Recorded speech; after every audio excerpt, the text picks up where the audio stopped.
The Mike Gallagher Show. You can't have a judge who's controlling troop deployments. You can't have a judge who's controlling how we enforce our immigration laws. You know, the American people actually invested the President of the United States with some of these core law enforcement authorities, and the President has to be able to do the job the American people elected him to do. In the ReliefFactor.com studios, here's Mike. That's Vice President JD Vance giving an interview recently, and he's being described by many as the heir apparent to Donald Trump. And I wonder if you agree with that. I want to find out. Text message from Columbus, Ohio. I didn't support JD as Trump's VP pick. However, every time I hear him interviewed and hear him speak, I know Trump got it right. South Carolina, upstate, definitely JD Vance. However, here's Oregon. I think Marco Rubio is much more popular. What I like is we got a whole bunch of great options. We got a lot of people to choose from. Do you think J.D. Vance is, in your mind, the heir apparent in 2028? Can't believe we're already talking about 2028, but let's face it, it's going to be here before we know it. Debbie in Warner, Georgia. Hi, Debbie. Hi. Hi, what do you think about J.D. in 2028? I love it. I love it. I think he'd be a good president. I wasn't at first. I love President Trump, but what I've seen of him, I think he's doing a great job. All right, let's see what others say, Debbie. I appreciate it very much. One open line, 800-655-MIKE. John in Stony Heights, Michigan. Hello, John. Good morning. Hello, Mike. Hi. I agree 100% with Vice President Vance, but I'm not sold on Tulsi Gabbard. I'm thinking maybe more Ron DeSantis as a running mate. So J.D. Vance, Ron DeSantis.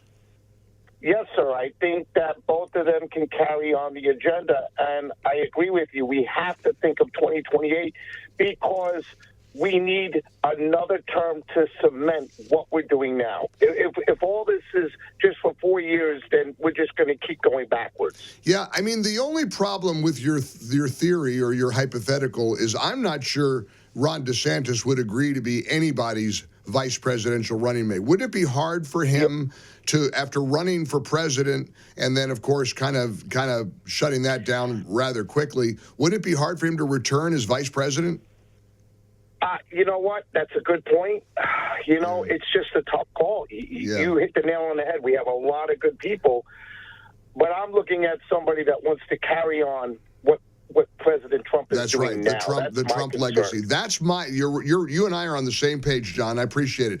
I want to make sure that whoever is the nominee in 2028 understands how important it is to continue the Trump ideology.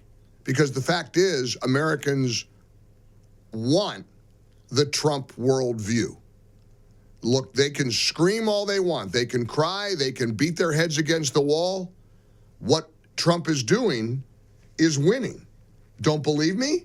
All right, let's take a listen to CNN. Here's Harry Enton, who does, and I want to play this whole thing. It's a couple minutes long, but it's remarkable when you consider that it's from CNN. Here's Harry Enton, who is absolutely in wonderment and almost bewilderment at the Americans who believe that Trump is taking this country in the right direction. I think sometimes it's important to do a little bit of reality check and take a little different spin at the numbers. I'm going to do that right here because all we talk about is how unpopular Donald Trump is. But in reality, he's basically more popular than he was at any point in term number one and more popular than he was when he won election back in November of 2024. What are we talking about? His net favorable rating right now comes in at -4 points.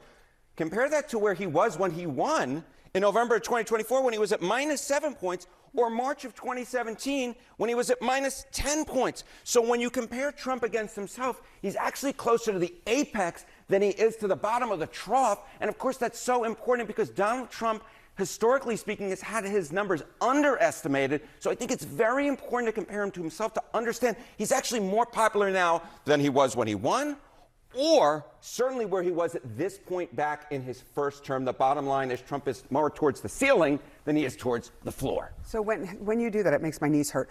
So when you look at this compared to sort of historically, what does it tell you about the percentage of folks that think the country itself, with him at the helm, is on the right track? This, I think, is rather important because, again, if the polls have historically underestimated Donald Trump, what is a metric that might get at understanding at how popular he may actually be? So let's take a look at the percentage of the country who say that we're on the right track. It's actually a very high percentage when you compare it to some historical numbers. What are we talking about? According to Marist, 45% say that we're on the right track. That's the second highest that Marist has measured since 2009. How about NBC News? 44%. That's the highest since 2004. Wow. The bottom line is the percentage of Americans who say we're on the right track is through the roof. And if you were to compare it to when presidents have historically been reelected, of course, Trump is not constitutionally eligible to run for re-election, but I think it sort of puts it in perspective.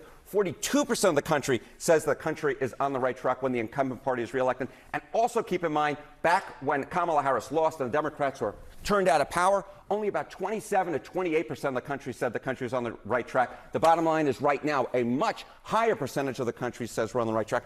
And finally, Sarah Seidner, I want to put it all in the congressional generic ballot. What about Congress? What about Congress? Because those are the folks who are up in 2026. And take a look here. The Dems versus the Republicans on the generic congressional ballot. Back in November of 2020, when Democrats won, it was +5 Democrats.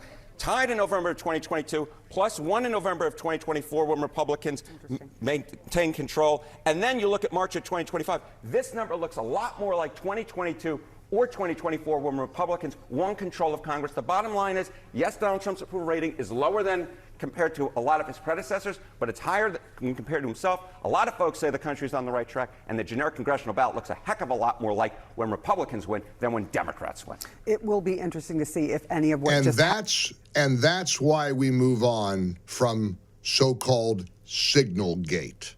That's why we don't give them the satisfaction of talking about a distraction, a bump, an error, a mistake that is going to be completely forgotten in about 48 hours, if not 24. Americans are thrilled with the new leadership in the White House.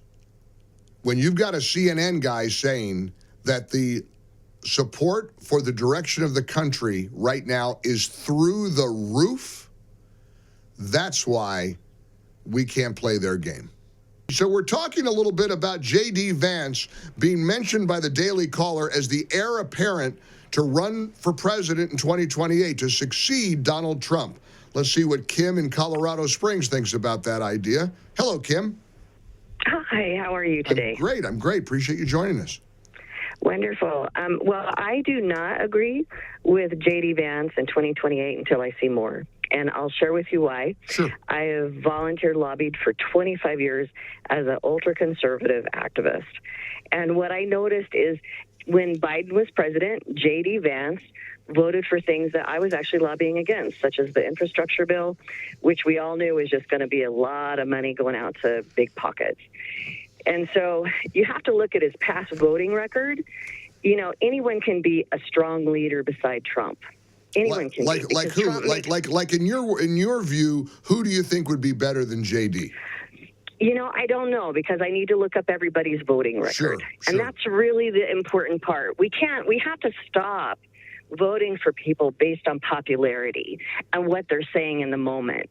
We have to look at their historical votes, because that's going to tell you whether they're going to flip-flop or not. Yeah, but let's be honest here. You're obviously very well attuned to politics and to the issues and to policies. You basically said, well, I'm not really a big JD Vance fan because he voted against infrastructure, or voted for infrastructure, rather. Oh no, he voted for a lot of Biden's bills. Like he what? didn't stand up against them. He voted for infrastructure. He voted for the omnibus bill. Yeah. There were others. You know, that when we did the bill that gave out all the COVID relief funding. Right. He voted for that too. Do you think that he's in a position, do you believe that he would advance and carry on the Trump worldview? I don't. I think that he is a strong leader because he's standing beside Trump and as vice president. He's carrying out Trump's orders. I don't know if he would flip back to his previous votes. And that's what I would be concerned about. All right. I appreciate it. I appreciate all points of view. Incidentally, here's a text from Michigan. This is funny. Mike, you can't leave us hanging. Was sensitive material on that Signal chat or not? Who was lying? See, this is the challenge I've got. I have no idea. The audience overwhelmingly wants me to move on from the stupid story. So if I give it any oxygen, we're not moving on. So I don't know what to do here. I'm kind of flummoxed. Maybe you want to know, and people are calling about it. But again, Rush was right, because Rush was right 99 point, what did he used to say, 99.4% or something at the time. Talent on loan from God. Boy, do I miss him. Gosh, do I miss Rush. And you can appreciate, when I got the job at WABC in New York, I ran across the street to call my wife. They put me up at the Hotel Pennsylvania, right across the street from 2 Penn Plaza, which is where WABC was headquartered at the time. And I ran over there, and I called Denise, and I'm screaming on the phone. I got the job. They just hired me to be a talk show host at the biggest talk station in America. And then it hit me. Oh, my gosh. I'm going to work in the same office with Rush Limbaugh. It's where he was headquartered. And it was wild. Rush had, you can't smoke in New York City skyscrapers, but there was a Rush exemption. Even the New York City code department or whatever loved Rush, and they carved out an exemption. They had to cigar-proof his studio, but he was able to smoke a cigar in the studio.